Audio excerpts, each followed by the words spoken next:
Oi, meus amores do oitavo. Ó, nós aqui outra vez. Então, seguinte. Eu vou passar pra vocês hoje um conteúdo. Se eu não me engano, é o conteúdo pra gente fechar o módulo. Garoto! Então, o conteúdo que a gente vai falar um pouquinho hoje é do processo de independência do Brasil. Exercício, conteúdo desses que tem exercício pra vocês naquela revisão marota que Tia Karen mandou pra vocês. Por quê? Tia Karen achou que já tinha mandado pra vocês esse vídeo, mas ela não mandou por algum motivo que a razão desconhece, ela esqueceu. Dá uma abstraída, a cabeça do ser humano aqui tá lotada. Então, já que eu não fiz isso, faremos agora. Vou mandar também o link de um site, que é um site do SlideShare, que vai ter lá os slides que Tia Karen vai estar se referindo nesse vídeo. Então, vai ficar para vocês o link do site do SlideShare, tanto lá na plataforma quanto aqui na descrição do vídeo, que aí você pode fazer o acesso tanto direto do YouTube quanto pela plataforma da Iônica, beleza? Então, vamos lá. Primeira coisa, independência do Brasil. A independência do Brasil, ela vai começar, o processo de independência do Brasil, ele vai começar quando Dom João VI, né?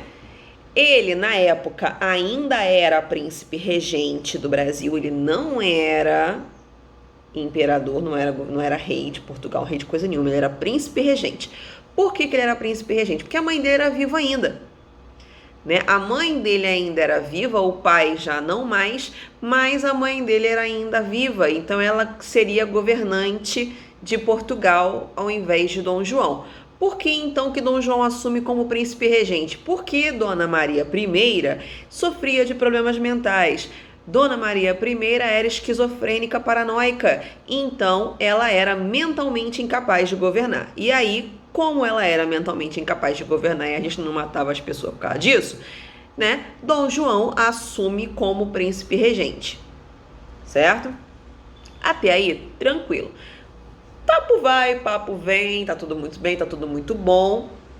Surge no panorama português Napoleão Bonaparte, já falamos dele. Surge Napoleão Bonaparte no panorama português. Mas, Karen, Portugal, beleza. Napoleão tá na França. O que o peito tem a ver com a camisa? Tem.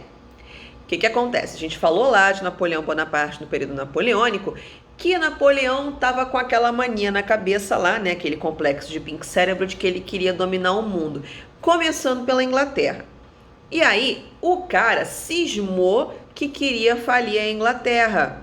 Como ele não conseguiu naquela primeira tentativa lá de enviar a marinha francesa para invadir a Inglaterra, né? Tomou aquele lindíssimo pé na busanfa. Ele foi tentar falir a Inglaterra de uma outra forma. Que outra forma? Ele instaura na Europa continental o bloqueio continental, proibindo os países que faziam parte da Europa, que ficava no continente, né? Que a Europa tem duas Europas, tá? Tem a Europa continental e tem a Europa insular. Insular são as ilhas, Inglaterra, Islândia, enfim, you name it. Bom, tudo aquilo que é parte da Europa, mas é ilha, faz parte da Inglaterra insular, da Europa insular. Se faz parte do continente lá, que fica colado inclusive na Ásia, tá bom? Europa continental. A França ficava na Europa continental. A Inglaterra ficava na Europa insular. Portugal ficava na Península Ibérica, ou seja, fazia parte da Europa continental. Então, Portugal estava sob a ameaça de Napoleão Bonaparte, a ameaça de invasão aí de Napoleão, caso o bloqueio fosse furado. Mas, porém, contudo, todavia, entretanto, Dom João também tinha acordos esses muito interessantes com a Inglaterra. Ele tinha tratados econômicos, e esses tratados demandavam uma relação comercial muito íntima entre Portugal e Inglaterra. Um desses acordos é o Tratado de Methuen, ou seja, o Tratado de Panos e Vinhos, onde havia uma troca de mercadorias a baixo custo aduaneiro, né, que é a taxa alfandegária, de tecidos da parte da Inglaterra e de vinhos da parte de Portugal. E esse acordo a Inglaterra estava cobrando deles. Esse acordo deles. E Dom João, ele tinha muitas características. Coragem não era uma delas, tá? Ele tinha muitas coisas na cabeça dele, ele tinha muita coisa bacana, mas coragem não era uma delas. O bichinho não tinha uma gota de coragem naquele corpinho gostoso e gordinho. Bom, então ele tinha um problema, porque ele não podia comercializar com a Inglaterra, porque Napoleão Bonaparte ameaçou de invasão e prisão dos seus regentes, aqueles que comercializassem com a Inglaterra. E a Inglaterra estava cobrando que Portugal mantivesse a sua palavra nos acordos econômicos. Aí a vaca foi pro brejo com as 4 patas, né? Não tem o que fazer. Claro que tem. O que Dom João fez? Mandou uma carta para cá, porque esse bloqueio continental foi em 1806, tá? Ele mandou uma carta para cá pro governador-geral, pro cara que mandava aqui no lugar do rei, avisando, amigo, prepara tudo aí, que eu, minha família, periquito, papagaio, cachorro, hamster, corte, todo mundo estamos indo para aí. Prepara, tô chegando. E mandou uma outra carta para a Inglaterra, pedindo, pelo amor de Deus, Nossa Senhora Espírito Santo, que a Inglaterra fizesse uma linda escolta das caravelas portuguesas, saindo da Europa até pelo menos o meio do caminho, né, para sair do alcance da França, chegar em alto mar ali no oceano e migrar para cá. É só ok. Beleza, não sei o que você vai fazer não, mas tranquilo. Dom João faz isso e aí ele planeja a fuga da família real e corte, todo mundo, pega a malicuia, bota dentro do barco e vem para cá. Qual era o objetivo? Ele manter as suas relações comerciais com a Inglaterra do Brasil.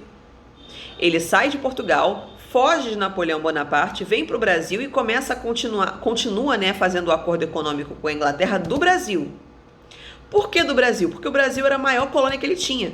Era a colônia mais próspera que Dom João tinha. Então, se eu vou perder controle econômico das minhas colônias quando Napoleão invadir Portugal, porque ele vai, porque eu não vou estar lá, né, ele vai invadir Portugal, eu prefiro ficar na minha colônia que me dá mais dinheiro.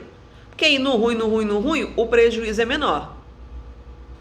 Tá? Então, Dom João pega a família e malicuia, vem pra cá. Na época ele já era casado com Carlota Joaquina, esposa dele, uma princesa espanhola. Então ele pega a esposa, todo mundo, vem pra cá. Eles vão chegar aqui no Brasil em 1808, ou seja, 2 anos depois que eles fizeram lá, que ele mandou a cartinha lá e do bloqueio continental. Não podemos esquecer que a viagem leva mais ou menos 6 a 10 meses, tá? De Portugal para cá, naquela época, né? A pessoa era avento, gente, dá um desconto, tá?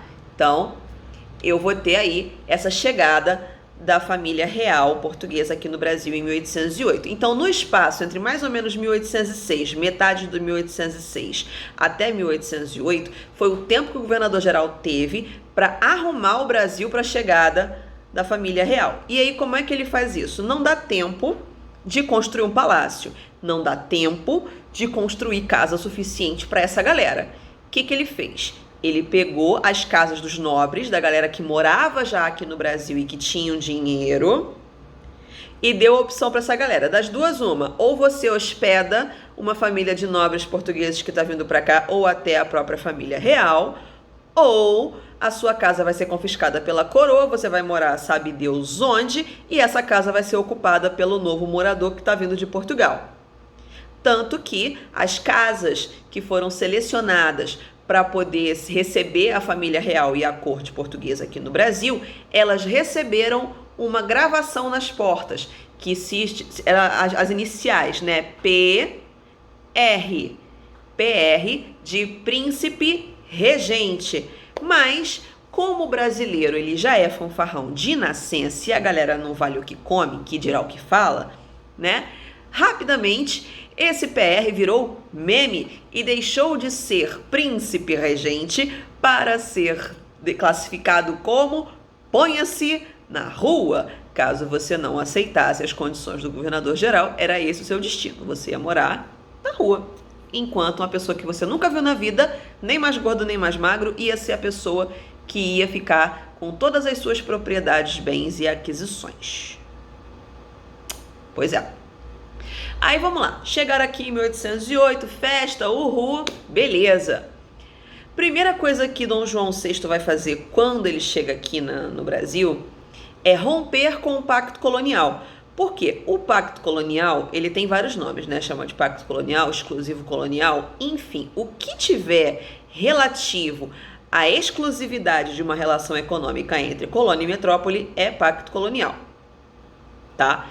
Então, eu vou ter lá, né? O Brasil, ele era vinculado pelo Pacto Colonial com Portugal. Então, tudo aquilo que era vendido só podia ser vendido para Portugal e de Portugal distribuído. Só que Portugal agora está sob domínio francês. Napoleão Bonaparte está invadindo lá Portugal, se é que já não invadiu. Qual é a solução que eu vou ter que ter? Para de mandar para cá. Pega as minhas coisas, pega tudo aquilo que eu vou vender e que eu vou ganhar dinheiro com isso e vende direto para o destinatário. Se é para a Inglaterra, deixa a Inglaterra vir aqui buscar ou então leva para lá. Se é para casa de caixa-prego, para lá onde Judas perdeu as botas, deixa o cara vir ou então leva para lá. O frete vai ser caro, né? Mas tudo bem, deixa para lá.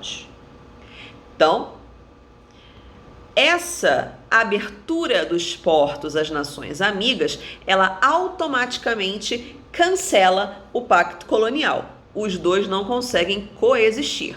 Ou você abre os portos, ou você tem pacto colonial. Os dois não rola, tá bom? Então, uma das primeiras coisas que Dom João VI vai fazer quando chega aqui no Brasil, a abertura dos portos às nações amigas, que no caso, leia-se Inglaterra. E aí, na página 4 lá do slidezinho, vai ter um mapa. Esse mapa é bacana de você ver porque ele tem uma linha onde mostra exatamente qual era o objetivo de Napoleão Bonaparte quando estipula o bloqueio continental. Porque é um mapa desenhando o bloqueio, tá? Óbvio que essa linha é imaginária, tá, gente? Não é um muro, não. Bom, em nome de Jesus. E aí, no slide 5, você tem uma fotinho aí linda de Dom João. Ô, bicho feio. Tem um cara aqui, né? Dom João, que tá lá do ladinho, né? Temendo a perda de seu poder e sob a proteção da Inglaterra, o príncipe regente foge com a família para cá, pro Brasil. Show, já falamos disso. No período napoleônico, Dom João era príncipe regente porque Dona Maria I, mentalmente incapaz. Também já falamos disso. O que vai acontecer? Ele chega aqui em 1808 como príncipe regente. 10 anos depois, em 1818, a mãe dele vai bater um papo direto com São Pedro. Ela vai falecer. Ela falecendo, Dom João, que era príncipe regente, vai ser coroado aqui no Brasil como Dom João VI, rei de Portugal e Algarves, assim como das suas colônias. Outra coisa que vai acontecer muito bacana aqui no Brasil nessa época, né, quando Dom João é elevado a rei de Portugal, é que ele vai elevar o Brasil ao mesmo status praticamente de Portugal. Praticamente por quê? Porque o Brasil vai deixar de ser colônia e vai ser alçado, vai ser elevado ao status de Reino Unido a Portugal e Algarves. A gente vai deixar de ser colônia e vai ser uma extensão do Reino de Portugal, o que já é muita coisa, porque a gente poderia virar metrópole de alguém. Importante isso, né? Aí coloca aqui também nesse slide 5, né, que Dom João foi casado com Carlota Joaquina, a princesa espanhola, também já falamos disso, e o cara teve nada mais, nada menos do que 9 filhos, controle de natalidade 0, até porque naquela época podia, né, não tinha muita gente na Terra, então tá tudo certo. Foram 3 meninos, 6 meninas. Dentre esses 3 meninos, Dom Pedro, que será o nosso Pedrinho I. E aí no slide 6, né, vai falar sobre a viagem deles de lá de Portugal para cá, não vou me deter muito nisso, tá? Ele vai chegar em Salvador, né, e vai vir de Salvador para o Rio de Janeiro, porque o Porto de São Luís era o porto mais próximo de terra entre Brasil e Portugal, porque a Bahia é no Nordeste, gente, o Rio de Janeiro é no Sudeste. É muito mais fácil ele descer no navio lá na casa de caixa-prego de Salvador e descer pelo litoral de mula, de cavalo, enfim, o que quer que seja, ou então até de navio mesmo, mas ir pra terra um pouco, porque ele passou 6 meses dentro d'água, gente, sem tomar banho, imagina 6 meses, sem ver uma água, a gota d'água, nossa senhora, o futum devia ser horrível. Mas vamos lá, né? De Salvador ele vem para o Rio de Janeiro e chega aqui em março de 1808. Então, vamos seguir. Lá no slide 7 tem algumas pinturas mostrando como foi a chegada de Dom João e da corte portuguesa já aqui no Rio de Janeiro, tá? Também, já falamos aí, fala aí do PR, Príncipe Regente ou Propriedade do Rei, popularmente conhecido como Ponha-se na Rua. E aí, coloca lá também, né, que acomodado no Rio, Dom João começa a efetuar as mudanças econômicas e culturais que vão mudar não somente a cara da cidade, como o futuro do país. Que mudanças que ele vai fazer? Ele vai mandar construir a Biblioteca Real, meu Deus, Teatro Municipal, o Jardim Botânico,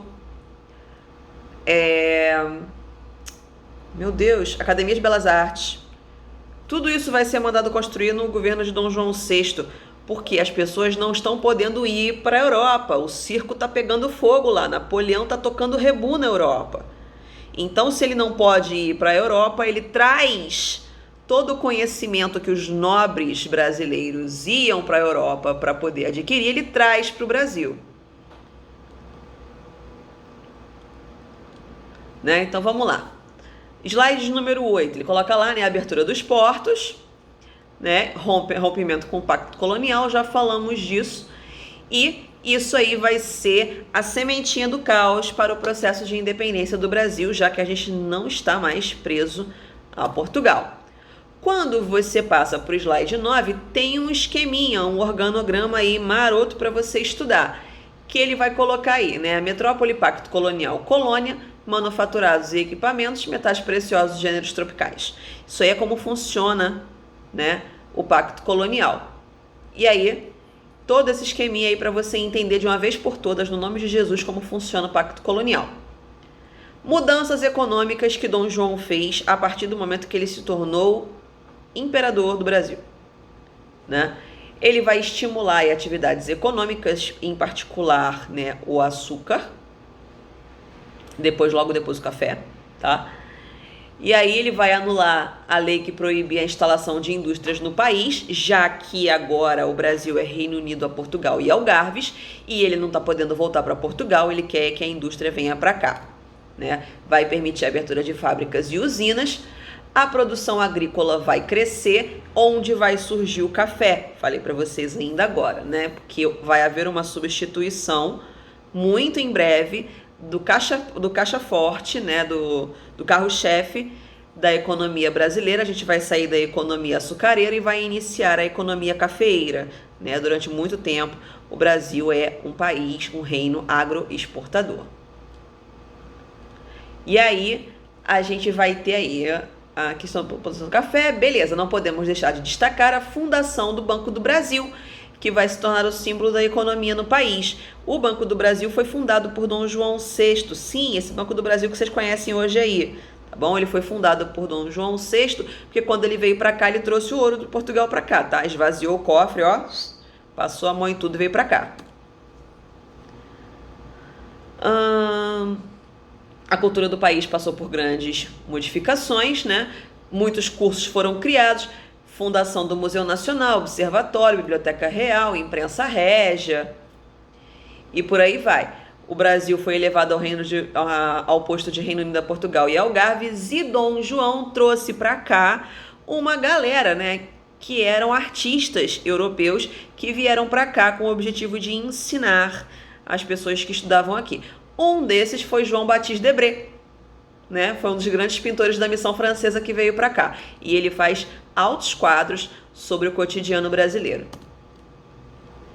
Aí ele coloca no slide de número 12 lá, o camarada lá, 1821, Dom João VI volta para Portugal por conta da Revolução do Porto. 1821, Napoleão já foi preso, já estava lá, ó, criando teia.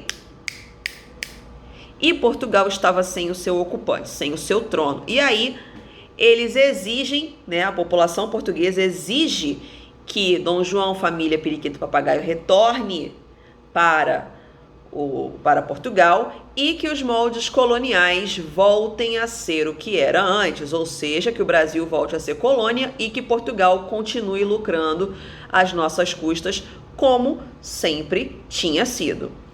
O que a gente vai continuar agora vai vir para o próximo vídeo para não ficar muito longo. Fica aí, respira fundo, que a gente já volta.